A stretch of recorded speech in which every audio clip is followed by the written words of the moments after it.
de Jane Austen, Razão e Sensibilidade. Capítulo 5. Tão logo foi postada a resposta, a senhora Dashwood deu-se o prazer de anunciar à nora e ao marido dela que já providenciara uma casa e não mais os incomodaria assim que tudo estivesse pronto para habitá-la. Ouviram-na com surpresa. A senhora John Dashwood não falou nada.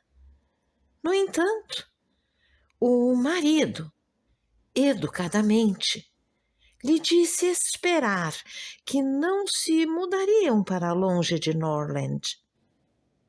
Ela teve a grande satisfação de responder que estavam de partida para Devonshire. Edward voltou-se abruptamente para ela ao ouvir aquilo e, com um tom de voz surpreso e preocupado, para ela bastante previsível, replicou: Devonshire? Estão mesmo indo para lá? É tão longe daqui? E para que lugar de lá? Ela lhe explicou a localização. 4 milhas ao norte de Exeter. Não passa de um chalé, prosseguiu ela. Mas espero poder receber nele muitos dos meus amigos. É possível acrescentar 1 ou 2 quartos com facilidade.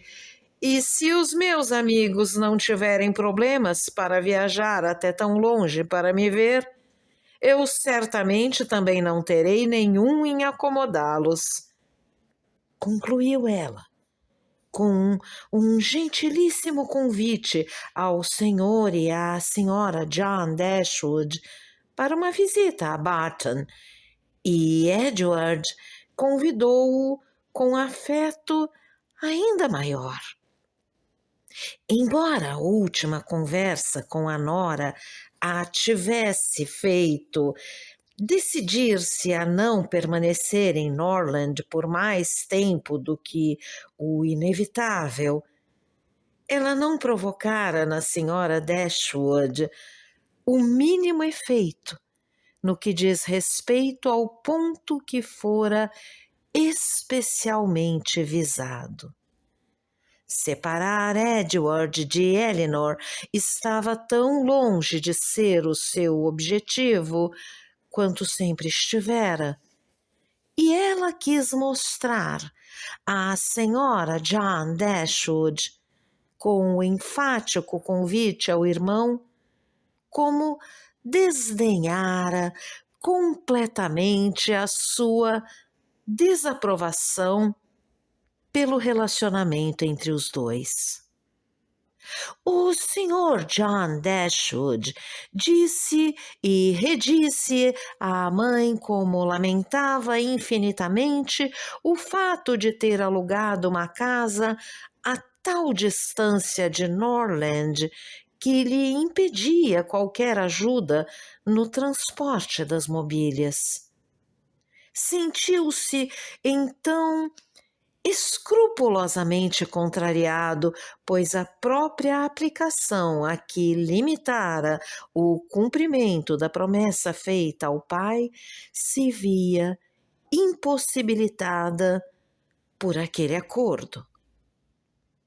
A mobília foi toda transportada por via fluvial. Compunha-se principalmente de roupa de cama e mesa, prataria, porcelanas e livros, mais um belíssimo pianoforte de Marianne. A senhora John Dashwood assistiu, desolada, à partida dos pacotes. não conseguia deixar de achar intolerável que, com um rendimento tão insignificante em comparação com o dela própria, a sogra ainda pudesse ter tão belas mobílias. A senhora Dashwood alugou a casa por 12 meses. Já estava mobiliada e a posse podia ser imediata. Não houve dificuldade de nenhuma das duas partes para chegarem a um acordo, e ela apenas aguardou que a mudança partisse de Norland e a definição de sua futura criadagem para partir para o oeste. E isso logo foi feito, já que era rapidíssima em fazer tudo o que fosse do seu interesse. Os cavalos que o marido lhe deixara foram vendidos logo após a morte dele, e aparecendo então uma oportunidade de vender a carruagem, ela concordou em desfazer-se dela a conselho da ajuizadíssima filha mais velha. Para a comodidade das filhas, se ela tivesse consultado apenas seus próprios desejos, ela teria conservado, mas prevaleceu o discernimento de Elinor. A sabedoria dela também limitara o número de criados a 3, 2 criadas e um criado, que rapidamente escolheram dentre a criadagem que as servia em Norland. O criado e uma das criadas foram mandados de imediato a Devonshire para prepararem a casa para a chegada da patroa, visto que, como Lady Middleton era completamente desconhecida da senhora Dashwood, preferiu ir diretamente ao chalé a ser hóspede em Button Park e confiou tão irrestritamente na descrição que Sir John fizera da casa que não teve curiosidade de examiná-la por si mesma antes de tomar posse dela. A pressa de ir embora de Norland não pôde diminuir, graças à evidente satisfação da nora à perspectiva da sua mudança. Uma satisfação que só ligeiramente tentou esconder com um frio convite para que adiasse a partida.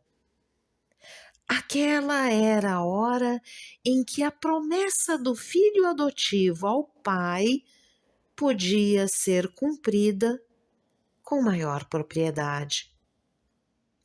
Desde que ele deixara de cumpri-la ao chegar à propriedade, a saída delas da sua casa podia ser considerado o melhor momento para o seu cumprimento.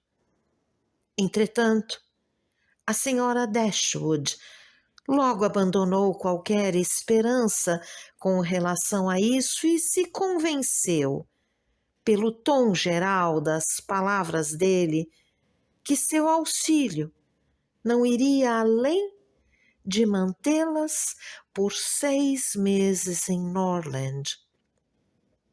Ele falava com tanta frequência das crescentes despesas da casa e das perpétuas e incalculáveis exigências feitas ao seu bolso, a que um homem de certa posição na sociedade está exposto, que antes parecia estar necessitado de mais dinheiro do que disposto a gastar o que tinha.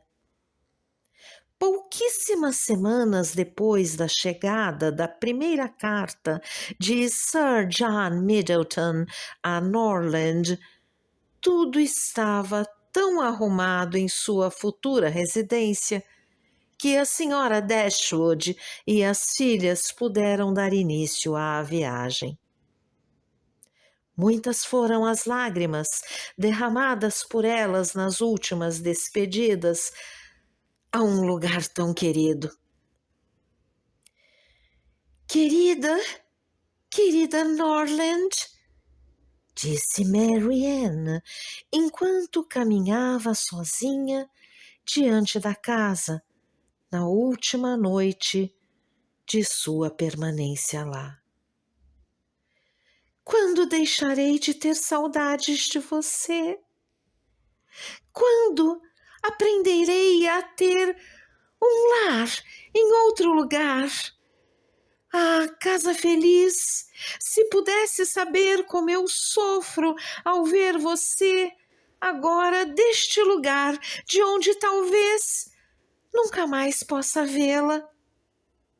E vocês, árvores tão amigas, mas continuarão as mesmas. Nenhuma folha vai cair por causa da nossa mudança. Nenhum galho se imobilizará, ainda que não possamos mais observá-las. Não.